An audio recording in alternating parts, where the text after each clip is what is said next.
Brian, you went down to 10 men there, but your side fought really hard all the way through there. You're actually happy with your side's performance to come away with the point in the end? Yeah, showed good resilience today.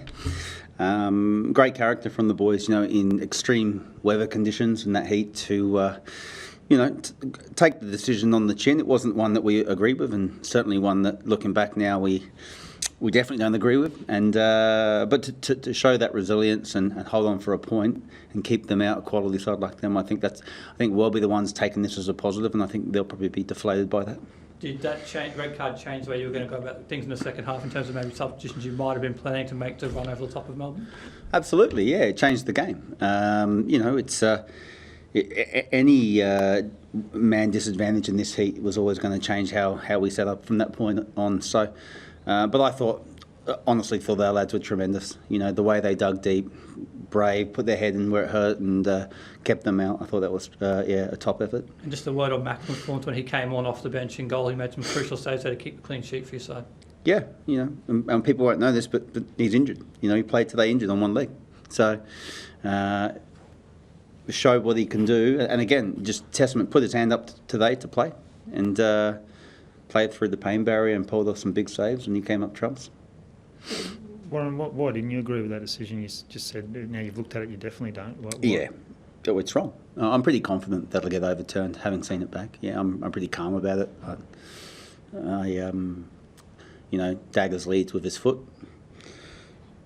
There's a connection on our goalkeeper pretty high up, so I think that would be considered dangerous play. I mean, it could be argued, and look, there's obviously a collision from both players, and the ball's ricocheted and it's gone out, and they've deemed it, I think, last man, so stopping a goal scoring opportunity. But I'm actually quite calm looking back now. I think I'm pretty confident that'll get overturned.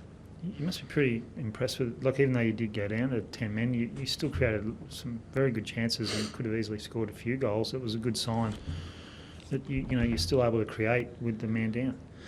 Yeah, look, we haven't won, and obviously we want to win games of football, but there's so many positives to take from the first 4 games of the season for us. We've played 4 very good teams now, and we've shown signs of real improvement from where we were last year.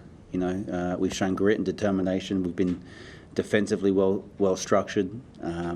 We've been more of a threat going forward. The goals haven't come, and certainly today was, I certainly believe if it was 11v11, we would have opened them up in the second half. We weren't, whilst we weren't fantastic in the first half, we created probably the better of the chances than them, better openings, and we adjusted and we spoke at halftime about where we needed to improve. So, I was really confident that we'd run over the top of them in the second half, given this is the kind of heat and conditions that we're more used to than they are. So, but not to be. And like I said, just really proud of the effort. Have you trained for that scenario of losing your goalkeeper, and were you happy with how the boys responded tactically? Yeah, you always look to set up, in a way that makes you hard to beat and break down. And we've had a bit of practice now. It happened last year for us, something similar. So we're not strangers to it, but we, it's one thing training for it, but it's another thing implementing it and doing it, and the boys have to put in the shift, and they certainly did that today. And are you confident you guys will be able to exploit the heat factor as it gets even warmer towards summer?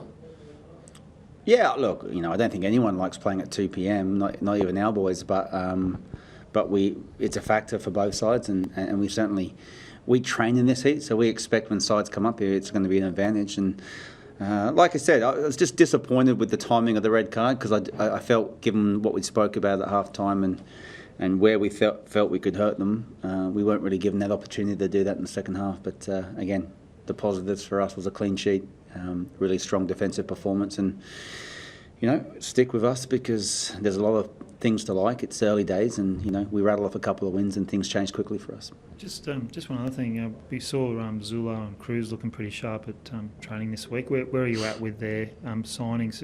Any chance they're going to be in a Raw jersey soon? They'll just continue doing what they need to do with their box ticking, I guess. They're not there yet. They're training. And when they're ready and they feel comfortable and they're right, they'll let me or whoever knows if they're ready to sign and play professional football again. Both, again, I've said this, quality players, quality individuals, and any side would be lucky to have them. Just a quick word on the strike combination between Charlie Austin and Joe Knowles, looking more and more comfortable, the pair, particularly Joe Knowles at this level, looking more comfortable. Yeah, look, I'm pleased with everyone's effort, and Joe was a threat, Charlie was a threat. It was hot, like I said. They had chances, but I've got no doubt Joe's going to start scoring goals in the A-League. And Charlie, for all his threat going forwards, I thought he put in a massive shift today for us defensively. That header at the end, late on, where he had to clear our lines from that set piece, just goes to show he's a team player, and he puts in for the team.